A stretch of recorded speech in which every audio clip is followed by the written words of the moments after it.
The Chinese Navy is expanding its footprint in the Indo-Pacific. It's found a new home in Cambodia as it ramps up its military presence and power projection in the region. Now, recent satellite images of Cambodia's Ream naval base seem to confirm the growing fears that China is expanding its military footprint beyond the disputed islands in the South China Sea. A corvette of the Chinese Navy was seen berthed alongside a new Chinese-built pier that's big enough to accommodate larger vessels. Now, just so you know, a corvette is a small warship smaller than a frigate or a destroyer. It's designed for defending a coast. A corvette is known for its speed and maneuverability. Onshore, there are other facilities built by China which are presumed to be for the use of the Chinese Navy. When put together, the presence of the corvette and other Chinese facilities in the northern portion of Cambodia's Ream naval base confirm Beijing's strategy to rule the waters of the Indo-Pacific. So, why does China want a military presence overseas? Is it to protect its interests? If so, what are these interests? Is it a new way of projecting one's power? Or is China competing with the United States? The answer probably lies in China's intention to rule the oceans. Officially, China has only one overseas military base, in Djibouti, in the Horn of Africa. But don't let that fool you. Djibouti hosts the militaries of France, Italy, Japan, and the US as well.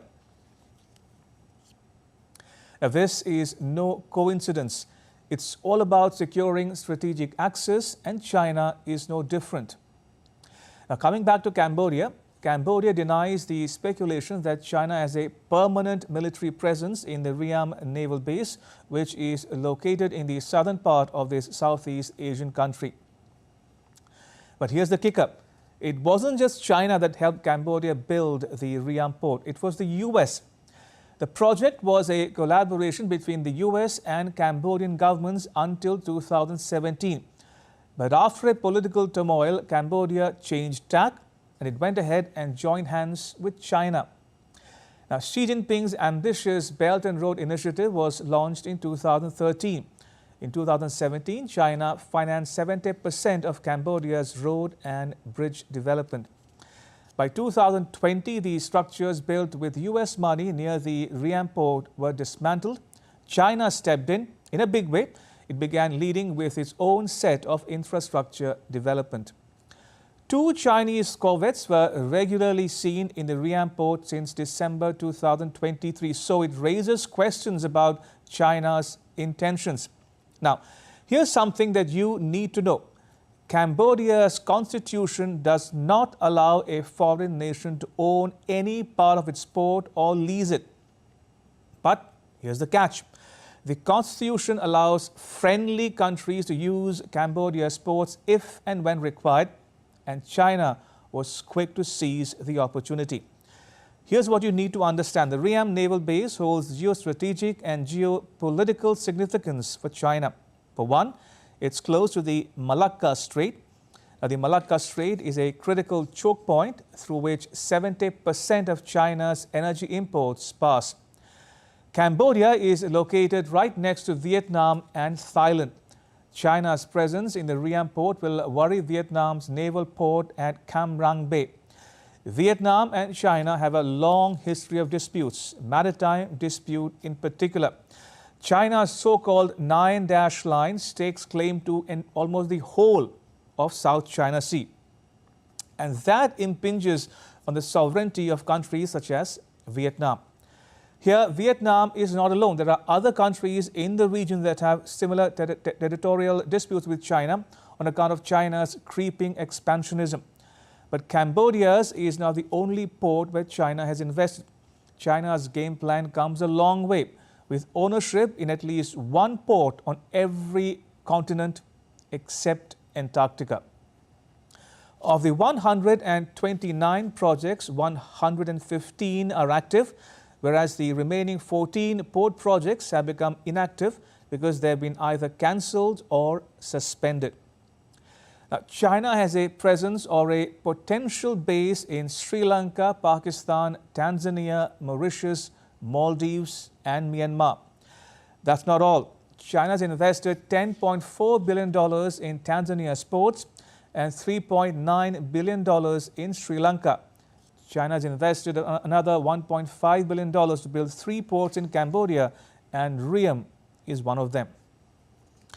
Now, China is mostly developing commercial seaports or free trade zones in some of these countries that overlook or abut the Indian Ocean. Now, the question that is agitating many a mind in the region is this: what if these commercial ports are used for military purposes?